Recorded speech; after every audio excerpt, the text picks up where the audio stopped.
Hey! Welcome back, everybody. Today we are talking about the farming update changes that are happening over on PTB. That's a separate download, separate thing. And then we're also going to talk about the changes, the updates that happened to main branch, the exploits, the bugs, and the changes that did just happen there. And also we'll be talking about the event that is kicking off right now, actually, by the time you're watching this. So we are talking about Rust Console Edition for the Xbox, the PlayStation, old gens, next generations, and everything in between. And I'm Jade Monkey, of course. Okay, so we got a lot of stuff to cover here. So just remember, this is PTB, also known as Public Testing Branch, Staging. And then the one over here, the exploits and bugs we're going to talk about are for main branch. But before we hit all of these bad boys here, let's go ahead and just touch base on the event that is occurring right now. We're going to have more information as to like what we're going to do specifically with this when it is out. So let me just touch base here. Okay, so the community playtest is happening. And again, this is over on PTB.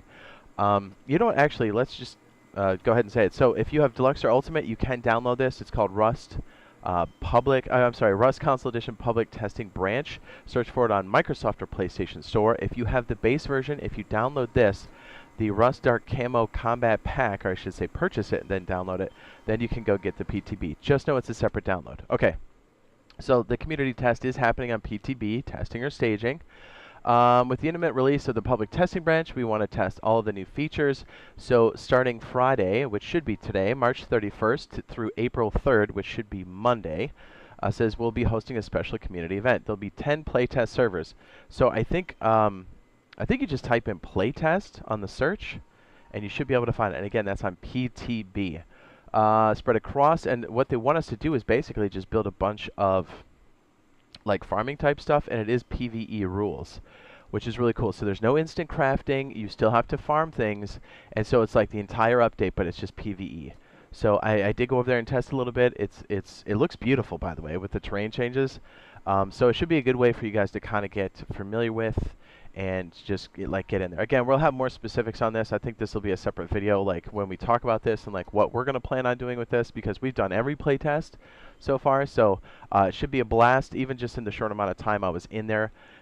It's looking real good, and people are like, you know, because it's not about attacking each other, so people are already communicating. It was already like super cool. So we'll cover more on that later in a separate video, but let's go ahead and go through some of these changes. Okay, so let's go ahead and hit the console edition, not the dev blog, I'm sorry, the patch notes. Okay, so there have been a lot of exploits. Well, a lot, maybe, I don't know. There have been some exploits. So let me just go ahead and read through this. It says, hello survivors, some of the fixes were not ready for release as they are still being tested. In order for us to make sure the game runs as intended, we'll keep them out of this update and introduce them in a hotfix patch set to release sometime in the month of April. So that's nice. I gotta tell you, the communication that they've been doing has been really great. We'll try to make that happen as soon as we can. Beautiful, beautiful. So, and I've had people actually talk about these specific issues. The issues that we're aiming to fix, and again, this will be for the hotfix, is the heavy armor glitch, which there's no penalty for the heavy armor glitch, which is for the face mask, and the bases appearing invisible at times. So that's good that these are going to be in the hotfix. And this is for main branch, by the way. So just normal, regular Rust. Okay, so let's go ahead and go through the patch notes for this, and then we'll go over the testing stage and branch additions and changes. The Easter event from April 6th to the 27th, an Easter egg hunt will begin every 24 to 38 in-game hours. Players can collect eggs that can be upgraded to bronze, silver, and ultimately gold. These eggs can be cracked open for loot, ranging from scrap to high-tier weapons. The egg basket will help hunt for eggs. The bunny onesie and bunny ears are costume items only available during the event. By the way, it is in the bronze egg where you get the basket. It is an extremely rare drop. So if you get it, that's like, it's gold, man. It's gold. Gameplay, it says, change the behavior of the lantern, tuna can lamp, and water barrel so they can be picked up with the hammer using the button prompt in the radial menu. Change the large furnace placement rules to match Steam. Change the tech tree so the wooden floor spikes and wooden ladder slots are consistent with Steam, or also known as the PC version. Fixed a bug caused by the, I almost said sloppy, supply drop to sink to the ground after landing. Fixed a bug that blocked the silent setting for the RF pager in the inventory. Fixed a bug that triggered hostile timer when a player hits a loot crate and recycler with a weapon and or tool. Monuments, changed the oil refinery building at the power plant so that it will display bullet impacts, and decals when it is fired at.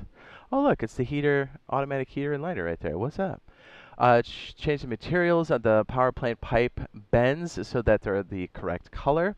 Change the size of the dirt mound found near the sewer green card door at the power plant monument to consistent with the Steam PC version. Fixed an area where dropped items could disappear on the ground inside of the broken silo tower at the power plant.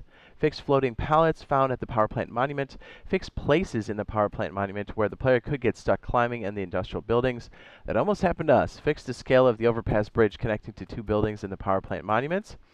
Fixed a floating military crate found near the power plant silos. Fixed Z fighting. It's like flickering, you'll see on the surface of things. At the power plant on the edge of the cooling tower walls at the bottom of the brick walls, top of the silo exterior, and intact cooling tower, and the interior of the cooling towers. Beautiful.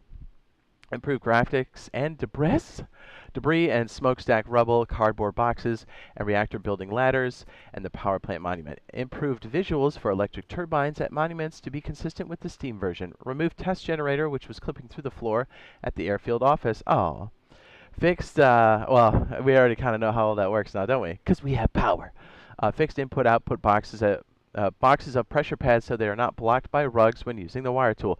Also great for trap bases. Improved the level of detail transitions for the HF sensors. Fixed visual bug with the wooden door causing both sides of the door to appear on the same side. Removed test generator and simple light from the vending machine electricity listing tab. Oh. I wonder if that means we can get a simple light and a test generator on the custom servers. Just saying, dude. Fixed overlapping durability UI battery stats visible when highlighting a battery with the wire tool.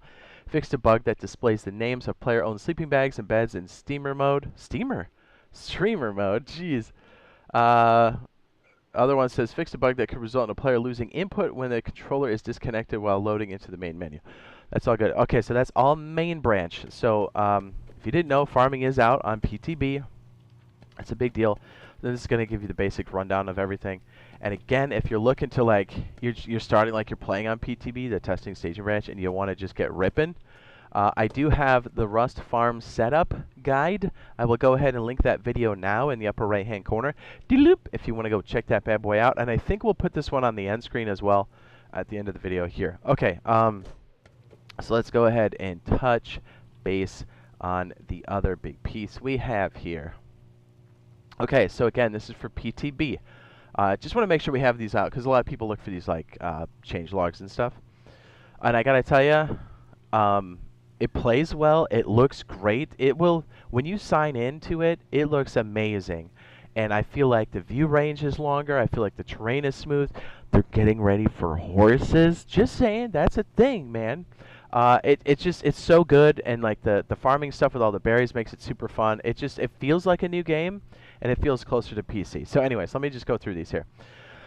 New feature, farming has been added to Rust Console Edition. This major overhaul of how farming and plants work. All the various conditions of plants are now important, and the better conditions, the better the rewards.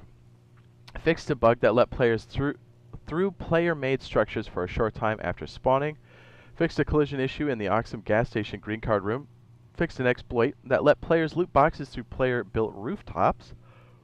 Fixed an area in the Dome Monument that let players walk through the railings at the top of the silo while crouching. Fixed a bug with the vending machine that let players attempt to buy an item that is out of stock. Improved auto sprint functionality while swimming. We have auto sprinting and swimming? That's a thing? Fixed a bug that blocked, I don't think we do, I tried it last night. Fixed a bug that blocked attachable deployables from being placed. Attachable deployables. Fixed various fixes for rubber banding that could occur on several monument locations. Reading is good.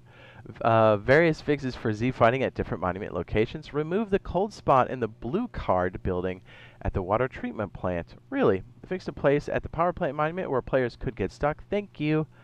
Added terrain revamp. This is what I'm talking about. Enhances the visual fidelity of the game, making it look much better whilst improving performance with the new optimized assets. And they're not kidding. It looks great. And if you have an next gen, you can jack up the terrain detail even higher. And it looks great with the water detail and everything. So if you got a PS5 or a Series X, you're going to like it. I guarantee it.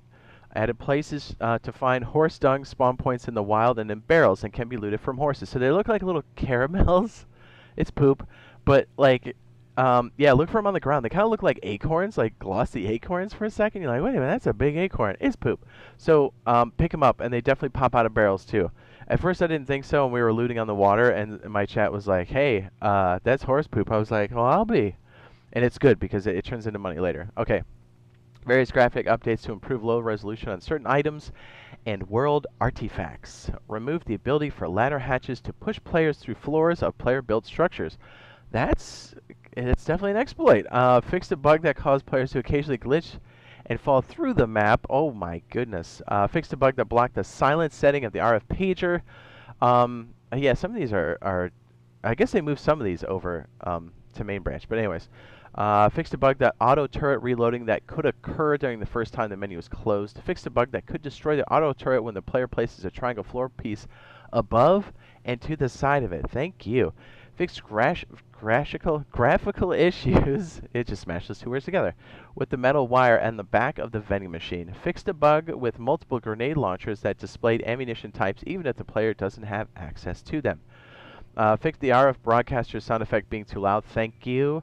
Fixed collisions with stone and wood triangle floor pieces. Beautiful, beautiful. I wonder if that's going to fix some of our auto-closing bunkers, right? For the staircases? We have to check that out later. Fixed armored foundation and floor showing incorrect material types. Fixed electrical heater so it does not light up while not powered during the night time. Change vertical and horizontal embrasure craft times to match steam. Fixed a visual bug with the wooden door that caused both sides of the door to appear at the same time. I'm going to try to skip the ones that we already went over on the main branch. Remember, this is for testing staging. Removed item outline that would occur incorrectly. It would incorrectly appear on all dropped items. Fixed a bug that blocked quick transfer on the research table if input is spammed. Fixed the incorrect text on the water purifier at input and output screens. Fixed a bug that could cause resources from canceled crafting orders to fall on the floor and ignore empty hotbar spaces.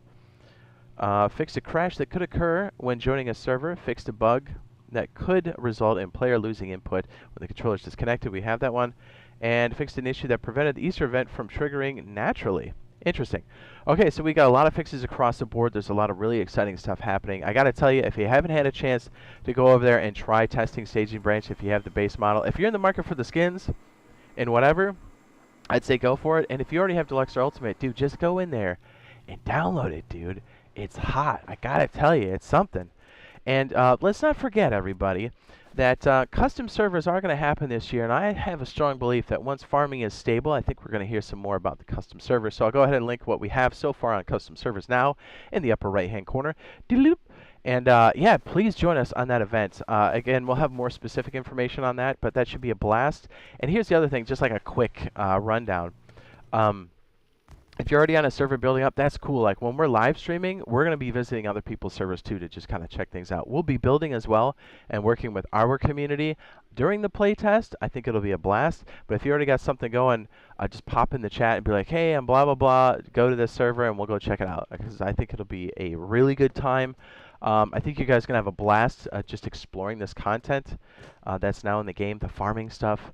And mixed with the electricity, it's super fun. If you like Pokemon breeding, I'm telling you, dude, farming is legit. It's just the gameplay loops are a ton of fun. And even if you're a PvP chat, that's not a big deal. Then, you know, just go in there and get some of the basics and you're probably good. But I think for most people, for most people, whether you're a solo or even a larger group, having at least some crop plots, at least one, is going to be the norm from now on in almost every base. Because, you know, you need cloth, you need food. So it's definitely going to be a thing. So hopefully we get to see you guys there. We'll see you guys on the live stream. And again, if you're looking to just hit the ground running, especially for this event, check out the Rust farm setup. We'll go ahead and throw it up on the end screen now. And hopefully we see you guys real soon.